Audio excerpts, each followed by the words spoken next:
and become a better bodybuilder. Now listen, I am a professional. When we go out there and train, I might do a little bit more than you need to do. If you feel that I'm doing too much, lighten the load. And when you progress, increase the load. So with those thoughts in mind,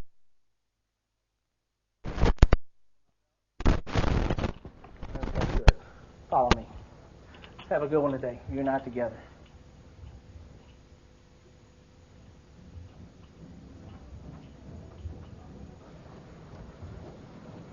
Hi, Tina. How are you?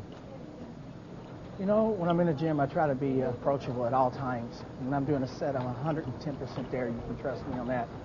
But I think it's also important to be as nice and kind as you can to everybody. Remember, this tough guy attitude doesn't get you anywhere. This is Pat Hughes. This is my training partner. Not only my training partner, he's my best bud. If it wasn't for him, I wouldn't be where I am today. He's pushed me through when I couldn't get myself through. And not to mention, he's one hellacious bodybuilder. One day we'll be standing on stage beside one another. One thing I would like to ask each and every one of you all, before we start this training program, especially if you're over 35, please, please make it a point to get a complete checkup before you start this program or any exercise program. Training with weights only stimulates the muscle. The actual process of growth takes place outside of the gym. What I mean by that, on how well you eat, your nutritional program. I prefer a high protein, moderately low carbs, low fat diet. But enough of that. We'll talk about that in my next video. As far as my training regimen is concerned, it's 2 days on, 1 day off. This enables me to maximize my recovery time. Well, today's the first day of my workout. I begin it with chest. And I like to use the inclines as a primary movement. I no longer do flat benches unless I use it as a second or third movement in my training regimen. And one thing that I always do, and let me emphasize to you all, when I come into this gym, I can tell you exactly what body parts I'm going to do, but I have no idea what I'm going to do for that specific body part. Something else I always like to incorporate in my routine is the instinctive principle. It's one thing that I've really used that Joe Weider's taught me, and has worked fantastic. Anytime you come in and you do the same thing over and over and over, your body adjusts. It's such an intelligent mechanism. So if you come in here every day and you do something different, the instinctive principle, per se, is what's going to enable you to keep prospering. Therefore, your physique will constantly respond and constantly excel. Let me emphasize how essential it is to warm up. What I'm going to do is a couple of warm-ups, and then we're going to get started on this workout. We're going to have the best chest workout we have ever had. Now, let's go. Get ready. Just warm it up for it. I think we're going to have a strong workout today. I can feel it. Just warming up, but I can feel it. One thing I want to point out, I just finished an Arnold Classic in San Jose. It's been 4 weeks. I'm just now getting back into my training regimen. And there's something I'm going to emphasize, and I will emphasize this throughout the video. It's not the quantity of the weight, but the quality of the movement. It's not the quantity of the weight, but the quality of the movement. It's not the quantity of the weight, but the quality of the movement. Now, what you're going to notice is I'm not going to be able to use the poundages that I've used in my off season because I'm stepping back into my training regimen. But it doesn't matter. For the simple fact, I'm here to work the muscle. I left that ego at the door. I'm not going to let it have any bearing on me whatsoever. Let's go with a good warm-up, Pat. I always pyramid up in weights. But rather than show you all the sets, I want you to see how I perform a maximum effort set. Okay, what I've done is I've moved the weights up to 275. This will be as heavy as I go today. But remember, as I stated earlier, I'm not at my full potential as far as strength is concerned. My primary objective is just to work that muscle. Observe how my form is steady and smooth, never locking out at the top, with my concentration focused on working the muscle. I'll do 4 serious sets of inclines, keeping my reps between 6 and 20. You want to work both fast twitch and slow twitch fibers for maximum growth. Low reps work the slow twitch fibers, while higher reps work the fast twitch fibers. Excellent set. Okay, we just finished 4 sets of an incline barbell. What we're going to go over here and do is some incline dumbbell. Now, this is the exercise that I've chose today. It could be anywhere from flat bench presses to incline flies, flat flies, but today I'm going to use this exercise. One thing that I'm going to do that's different from the barbell inclines is I'm going to take this bench right here, And I'm going to lower it down just a little bit lower of an incline compared to what I had on the barbell incline. That's going to give me a little bit different of a feel. And one thing, like I've told you before, and I'll keep reiterating this and emphasizing on this, I'm going to do a light warm-up. Because even though we have done the same exact, around the same exact body part, we're going to a different exercise. So you're going to hit your chest and your tendons and ligaments in different areas. So you want to warm up, make sure you're fluent to that movement. So what I'm going to do, first of all, is grab 45-pound dumbbells, nothing of any heavy value. I'm going to sit up here and do a set. Come on now, Porter. Squeeze it up. Just a light warm-up. Good work, Porter. Let's move up one more set. This is the last set. Let's move up to something like 110 pounds for a good 8 to 10 reps. Okay, this is the last set. Pat? Let's go now, baby. Let's do it. Let's go. Thank you, Pat. Okay, here we go, Porter. Drive it up. Come on up. I pyramid up on these, but I'll just show you my top set. Pay attention to the smooth, steady motion, the full stretch, and keep constant tension on the pecs by not locking out. Don't worry about the amount of weight. Focus on working the muscle.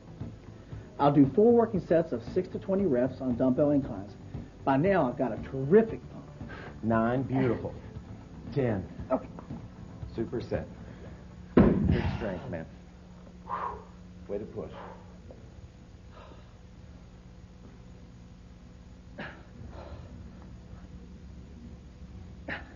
That much closer to the Olympia. The Arnold, the San Jose, they're all finished. I'm on the road to the Olympia. In order to stand with guys like Dorian, Flex, Sean, Lita Brada, Kevin Leverone, I got to be my best. The only way I could be my best is give it 100% when I'm here. What a slab, man.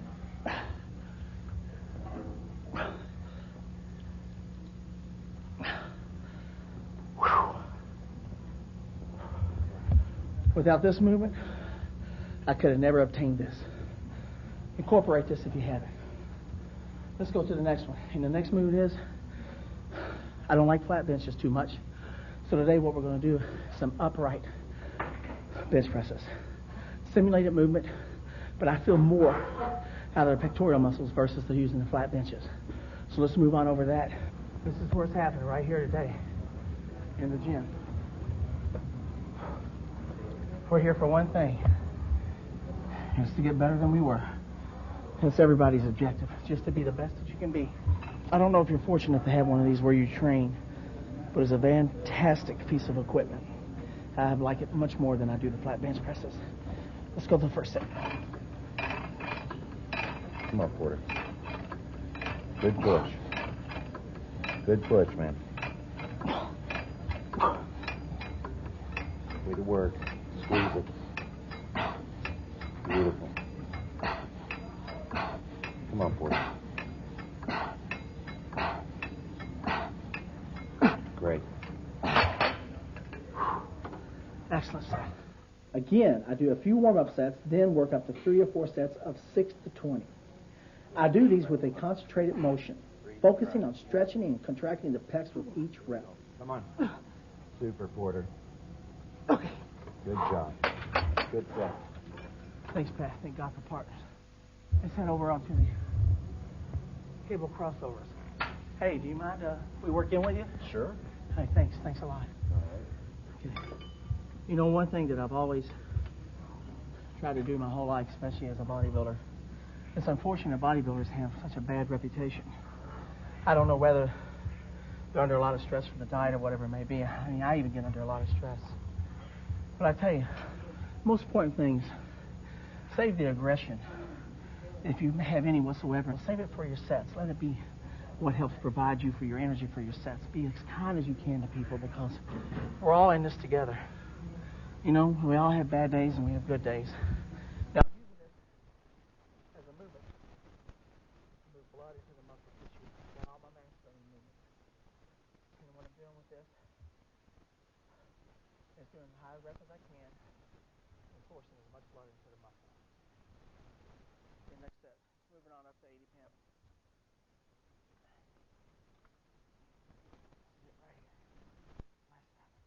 Notice that I step forward on these to add tension to the pecs at the start of the movement. Notice also that I pull the handles to the front of the groin instead of in front of the chest.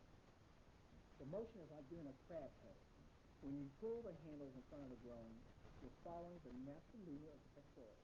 Also note how I pause briefly in the contracted position.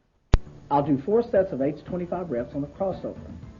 The goal is to put as much blood into pecs as possible and end my chest workout with a maximum pump.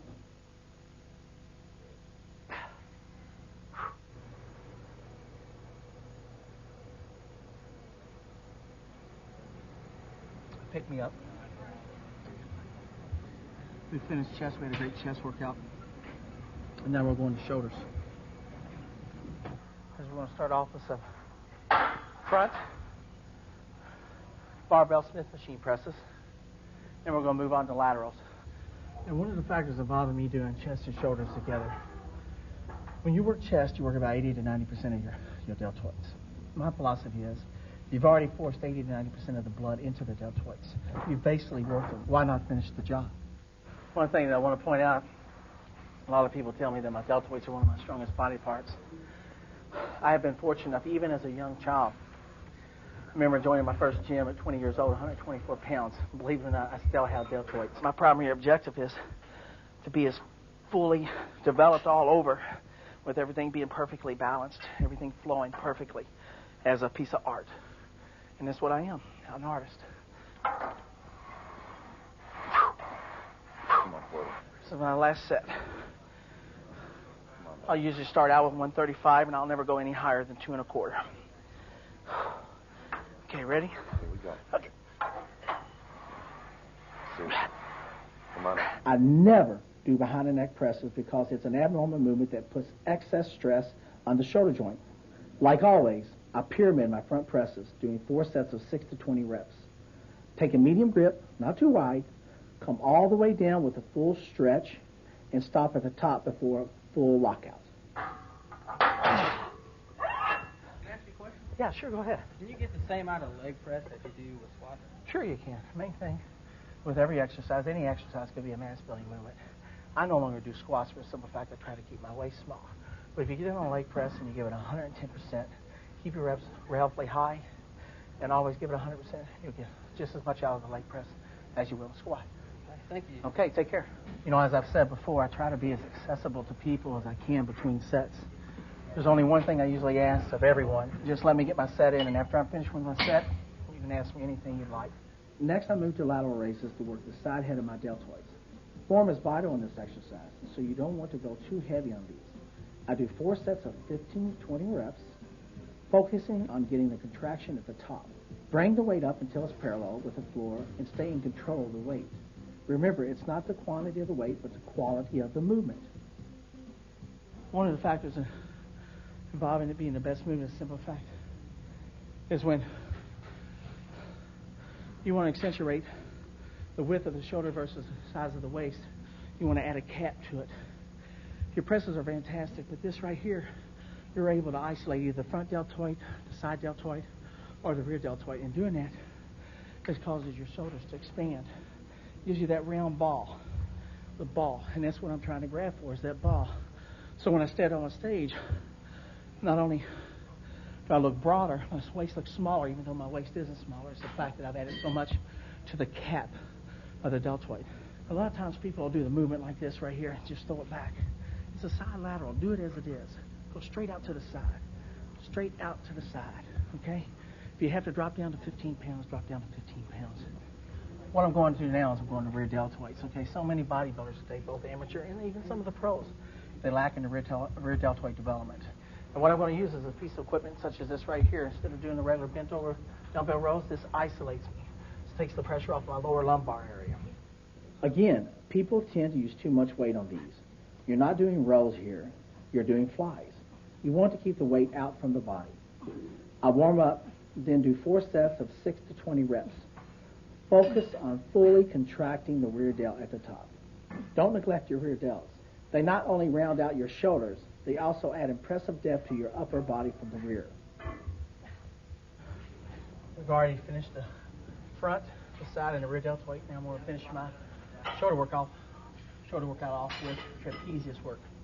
Now, in off season, since I've been blessed so much with large trapezius muscles, I do them every other shoulder workout. It just so happens to be the day that I'm going to do it. And what I'm going to do, and what I like the best, is the dumbbell shrugs.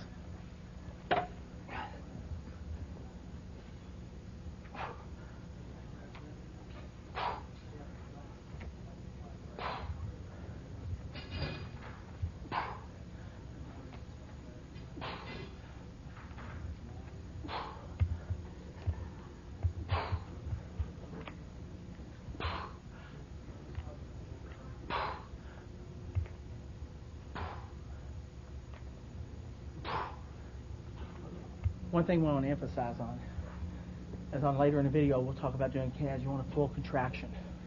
And the same thing with trap. A lot of people they'll bring it up and roll it, or they'll bring it up a partial amount and let it back down. Full contraction. Remember, again, I got to emphasize, it's quality, not quantity.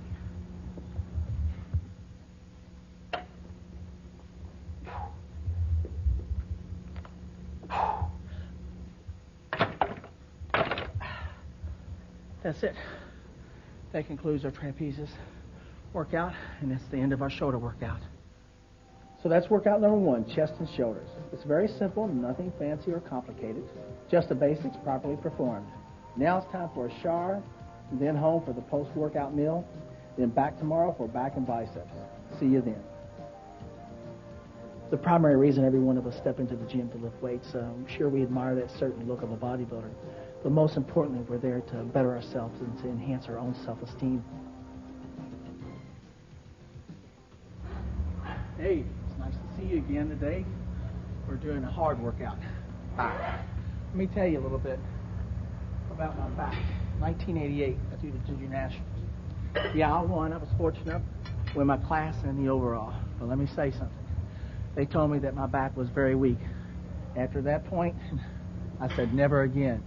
So when I went back to the drawing board, I pulled out some exercises that I knew were going to be the best developers, and I use them. And what I'm going to share with you today is the exercises that made my back what it is today, because I am very proud of my back.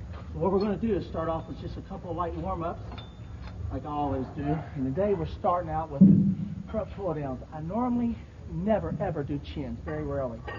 But this is a simulated movement. You can get the same benefit from it, but it's more of an isolated movement. You don't have to cheat. If you're working out by yourself, you can do it on your own. You don't need a partner. Okay, I'm going into the last set right here. I have to use these straps. Not only does it hold my hands on the bar, I have very little hands. That's something I do have probably the smallest of in the sport of bodybuilding, hands. So it enables me to do heavier poundages and not cause any problems as far as losing my grip.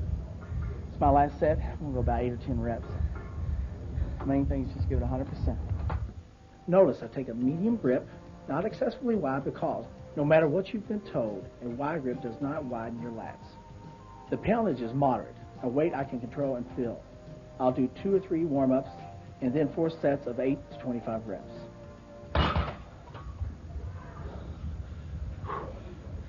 Wins you. That's why it pays to do cardiovascular work in your off season. Anytime you're working back, put a lot of pressure on your diaphragm, especially when you start doing the bent over movements. And that's what we're going to next, to what I consider the best all-around movements you could ever do for back development, both thickness, width, you name it, it'll do it. Let's go to wide grip rows. Okay, we're to the bent over rows. We're going to do a light warm-up like we always emphasize on. Pat and I both emphasize on it a great deal. My warm-up's usually 135. One thing you want to pay attention to do, you want to arch your back and kneel down. Put a good tuck in your knees, take the stress off your lower back. I'm telling you right now, if you don't implement this into your program, you'll never have a champion back. And in order to beat me, Flex Wheeler, Dorian Yates, all the other guys, Sean Ray, you're going to have that back.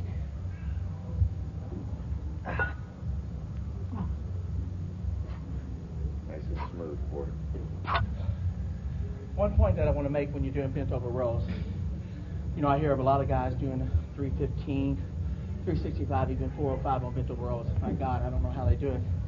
You'll see when I do them, I never really exceed 275. On a really good day, I'm feeling spunky, I'll go to 295. I use smaller increments as I'm going up. My first set usually consists of 185. I'll move up to 2 1/4, 275, and as I stated earlier, if I'm feeling really good that day and strong, I'll move up to 295. One thing that I always want to emphasize, as I always do on back, especially back, because you don't need an injury. If you injure your lower back, your career is over. It's quality, not quantity. Quality, not quantity. Quality, not quantity. Okay. This will be our first good set right here. Good job.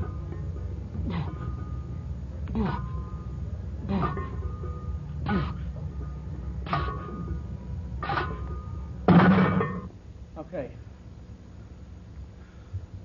We just finished wide grip rows. Very strenuous movement. Takes a lot out of you. The next movement I've chose for the day, we're going to one-arm dumbbell rows. I think it's fantastic for thickening of the lats and lengthening of the lats. Now, as I've told you before, I use what is called an instinctive training principle. I know what body part I'm going to work for that day, but I don't know what I'm going to do exactly for that body part. And today I've chosen one-arm dumbbell rows for my third exercise. It's a fantastic mass builder. Helps enhance the thickness of the lat and also lengthens the lat. Main things do full contraction, as I've always emphasized on everything else, all the way down, all the way up. Never cheat yourself. Remember, it's quality, not quantity. I take the stress off my lower back by keeping one knee on the bench. Lower for a full stretch, then pull the dumbbell to the lower pec, keeping your elbow tucked in. If you let your elbow wander out, you'll involve the biceps too much. I'll do 4 sets of 15 to 20 reps on these. Now we finish with one-arm dumbbell rows. I'm pretty exhausted, but I've got one more exercise I'm going to show you. And what we're going to finish off with is some seated rows. You want to get some stretch on these, but not excessive. Smoothly pull the bar into your abdomen while arching your back for a complete contraction.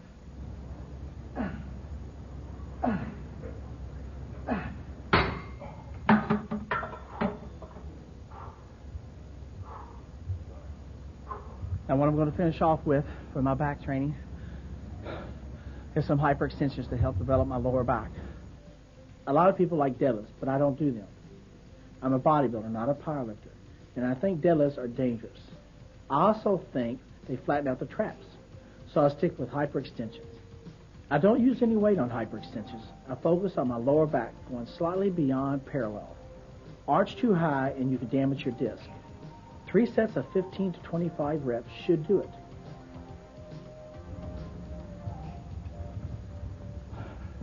Next, we're going to biceps. Now, the reason I'm doing biceps with back, I've always incorporated it like that for a simple fact. I think it avoids injury because the bicep's fully warm. True, you might not be as strong, but it doesn't matter. Remember, it's quality, not quantity. Now, secondly, most importantly, you indirectly worked your biceps, anywhere from 80 to 90%. You forced a lot of blood into the muscle. Why not go ahead and take care of business and finish it off? Now, what we're going to do today is that, as usual, I'm using the instinctive principle. I've decided to do dumbbell curls, and I'm going to finish off with some preacher curls. Very seldom do I ever do straight bar curls. It puts a little too much stress on my elbows and my wrist. So I'm going to do a light warm-up, and then we're going to move on to the real thing.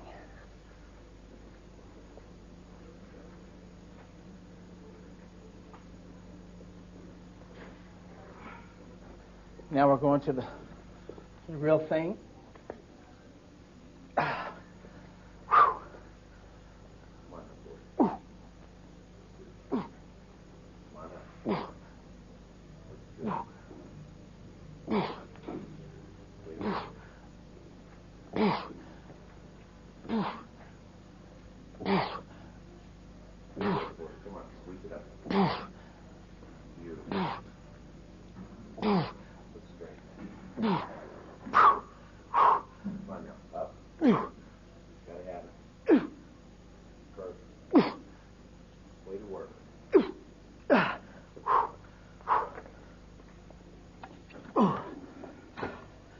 Now you notice every set I was adding a great deal of supination in there.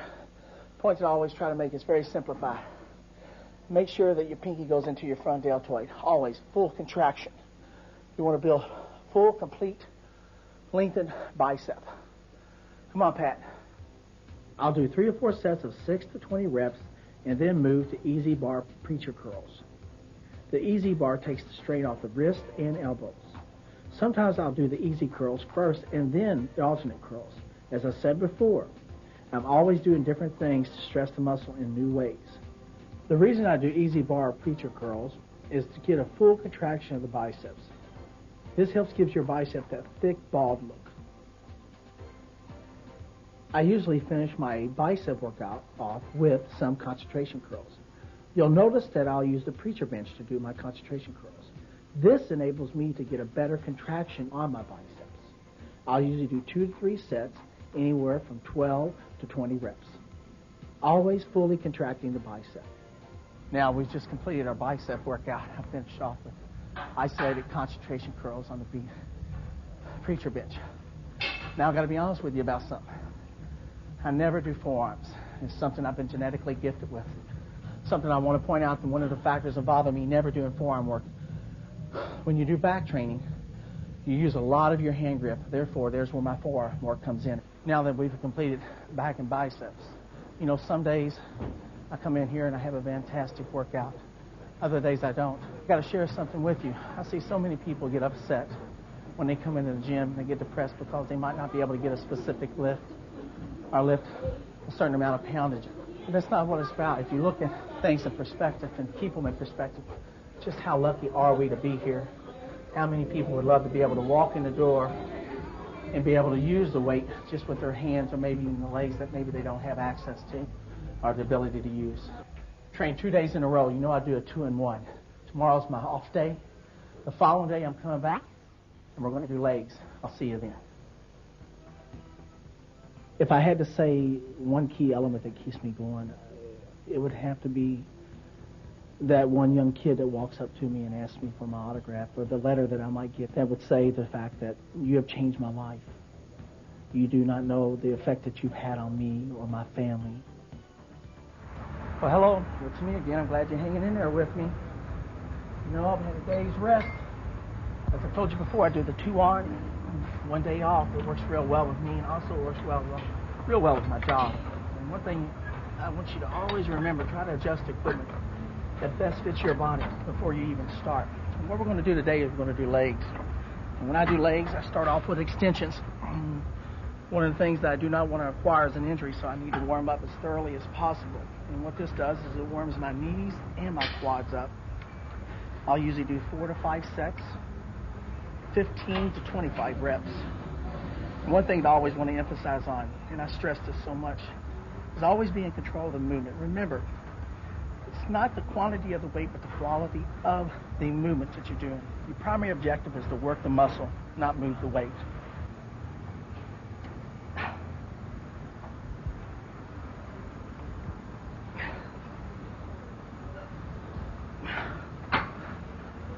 Even the warm-ups can be disastrous. I remember when I first started working legs, there was a point in time where I was even embarrassed to wear shorts. I remember swimming in the swimming pool with long sweats on. I remember them days well. Now I'm very proud of my legs.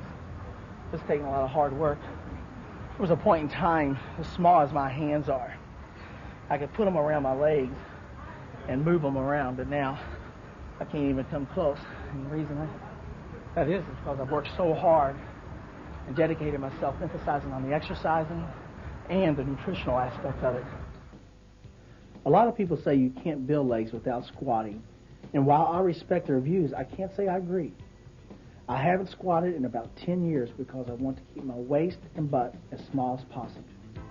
Yet my legs keep improving. Notice how I do the extensions using good control, holding and contracting at the top. I do 4 work sets of 15 to 25 reps, and I never exceed 130 pounds. That may sound light, but most people get tendonitis from these because they use too much weight. Do them right, and they're number 1 for strengthening the tendons and ligaments.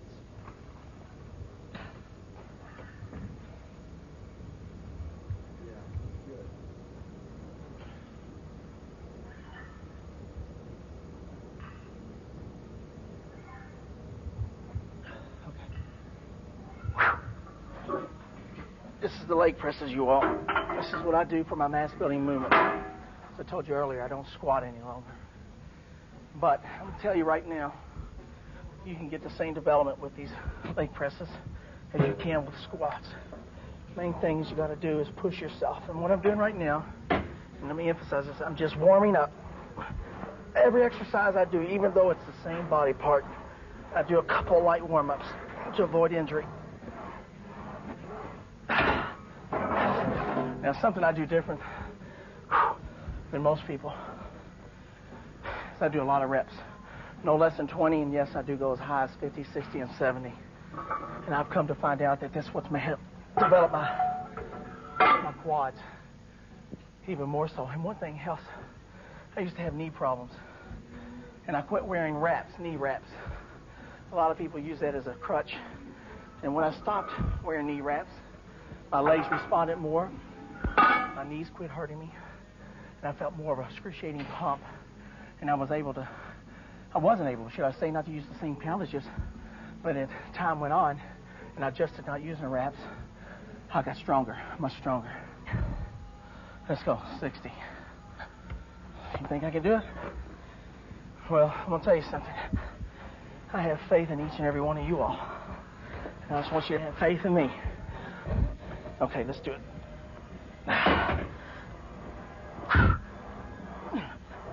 3, 4. A popular exercise that I never do is hack squats. Ask any orthopedic surgeon, and he'll tell you how devastating hacks are to your knees.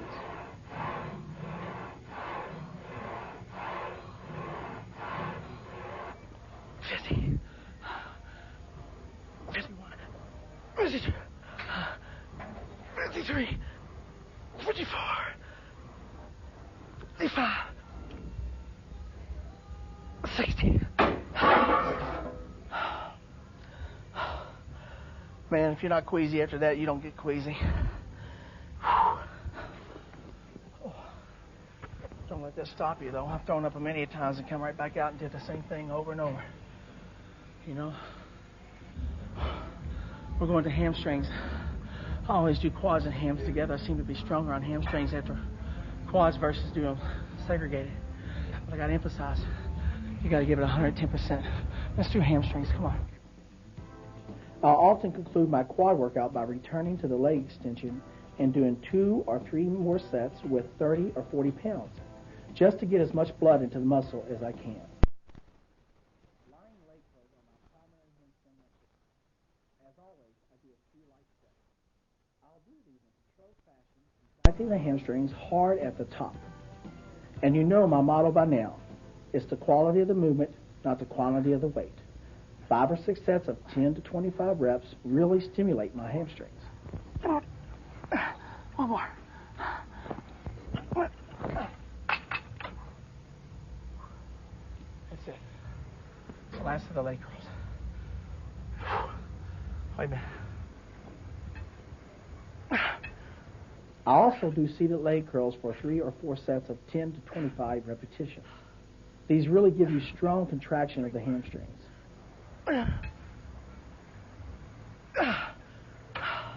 I got one more. One more. Okay. That's it. Bad thing about this movement is getting out of it. My God. I don't know how many people do this. I think it's one of the best ones you could do overall for hamstrings, for the reason being, it's the simple fact that it isolates the hamstrings, such as a preacher curl for your biceps. This is it right here. From nothing to these right here. That concludes our quad and ham workout. Thumbs up. Thanks for being here for the leg workout. Let's go on to calves now. If you noticed, I wear boots when I train. The reason I wear boots is for the simple fact of stability. I have very small feet. I wear a 7.5. And my feet kill me if I wear anything else but. But when it comes to doing calves, which is what we're about ready to do, I need, and it's most important, that I get a full contraction, and I cannot do it with boots. So what I use, you all, I either go barefooted, or I use something that's flat-soled, and this is what I suggest to each and every one of you all, to actually maximize the full benefit of calf development, getting your calf work They might not look the greatest, but they get the job done. Okay, let's start our calf workout. Let me say something before we start. One thing we got to emphasize on is a full contraction, all the way up, all the way down. What I do is a high volume day, a low volume day. I train calves every other day. On alternate days that I don't do calves, I do abs. And we'll talk about that a little later. But right now, I'm going to start off with a low volume day. And what my low volume is 15 to 25, maybe 30 reps. On a high volume, I'll do as much as 100 reps, 50 to 100. And believe it or not, I won't even use 20 or 30 pounds because still at the same time, I want to get the full contraction. So let's go ahead and start with a warm-up. Just do a couple light warm-ups and we'll get going, okay?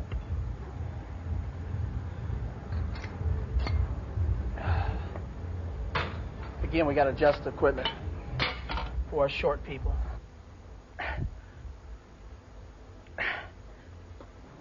A lot of people say you have to be born with good calves. I sure wasn't.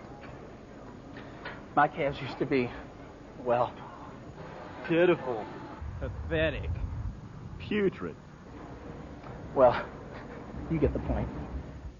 Standing calf raises are the basic mass builder. Again, note my form. A full stretch, then all the way up for a maximum contraction. The standing calf raises focus on the gastrocnemius, which is the large outer portion of the calf. But you also want to work the soleus, which gives you the width and the depth to the calf. That's where seated calf raises come in. This exercise applies all the stress on the soleus, which lies underneath the more visible gastrocnemius, but is just as important. Again, I focus on doing full movements, all the way up and all the way down. As far as sets and reps on these, I'm really instinctive. I do them until I think the soleus has had enough. That's right. Now, we finished legs, we finished calves. Personally, I like to do triceps with my quads, hams, and calves. It's a small body part, and I find I have enough energy to go ahead and complete it. Now, what I usually start off with is tricep pushdowns. And there's a very important factor why I do that. And the simple fact is I acquired an injury a few years back, so I'm very paranoid. And what I feel is this is one of the best elbow movements, or tricep movements, to warm the elbow up, should I say. And what I'll do is I'll do 4 or 5 light sets, pyramiding the weight, and then I'll start my initial set. So let's start the warm-up. One thing you want to emphasize on, up to the sternum, full contraction all the way down. Up to the sternum. Always be in control. Remember, if you remember anything I ever tell you, quality, not quantity. Now that I'm thoroughly warmed up, let's start with our first heavy set. I usually start from the point of 110 pounds. I might move all the way down to 160, 170, keeping my reps between 10 and 20 at all times.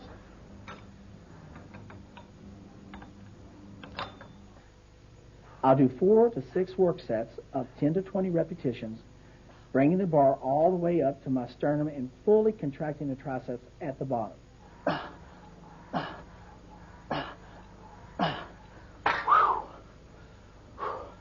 Another reason why I use this as one of my first movements, I feel a pre-exhausted triceps.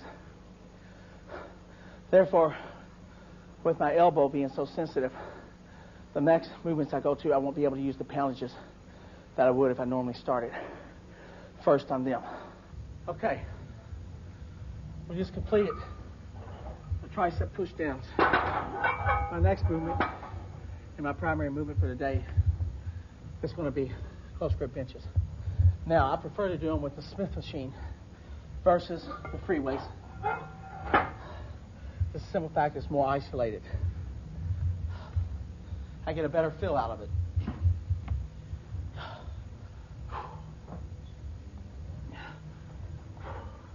You just want to take a medium grip, do a light warm-up.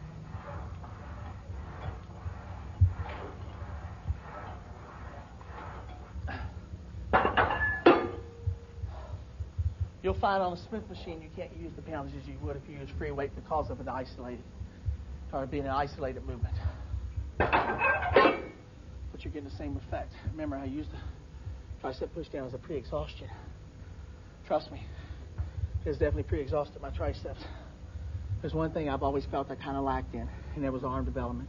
I've done my best to try to bring them up, and I think I have. When you see me on stage, you no longer see a person with arms that might be lagging behind. You see arms that are up to par with the rest of his body, and that's what my objective is, to be totally symmetrical and balanced.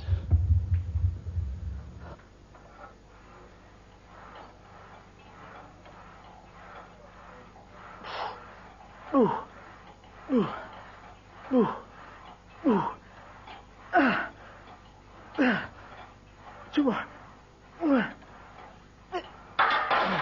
This is the completion of our tricep workout. What I've done is push downs. I went to the mass building movement, close grip benches. What I'm going to finish off with is some behind the neck tricep extensions, okay?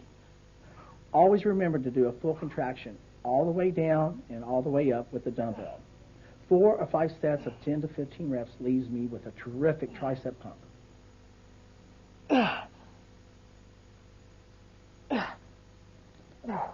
That's the end of a tricep workout. As I said earlier, I don't stick to a fixed routine in my training. I'm constantly changing things around to keep my muscles off guard and growing. What you've seen me do in this video is a fairly representative sample of the workouts I do for each body part. I hope you've been able to pick up a tip or two to help you with your own training. Above all, whether your goal is to make it in professional bodybuilding or to make it in another field, remember, everyone has a special talent. Figure out what your talent is, then conceive, believe, and achieve.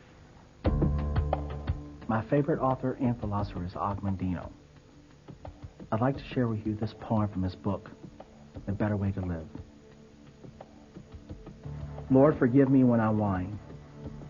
Today upon a bus I saw a lovely girl with golden hair. I envied her. She seemed so gay, and I wish I were as fair. When suddenly she rose to leave, I saw her hobble down the aisle. She had one leg and wore a crutch, but as she passed, I smiled. Oh God, forgive me when I whine. I have 2 legs. The world is mine. I stopped to buy some candy. The lad who sold it had such charm. I talked with him. He seemed so glad. If I were late, 'twould do him no harm. And as I left, he said to me, I thank you. You have been so kind. It's nice to talk with folks like you. You see, he said, I'm blind. Oh God, forgive me when I whine. I have 2 eyes. The world is mine. Later, while walking down the street, I saw a child with eyes of blue. He stood and watched the others play. He did not know what to do.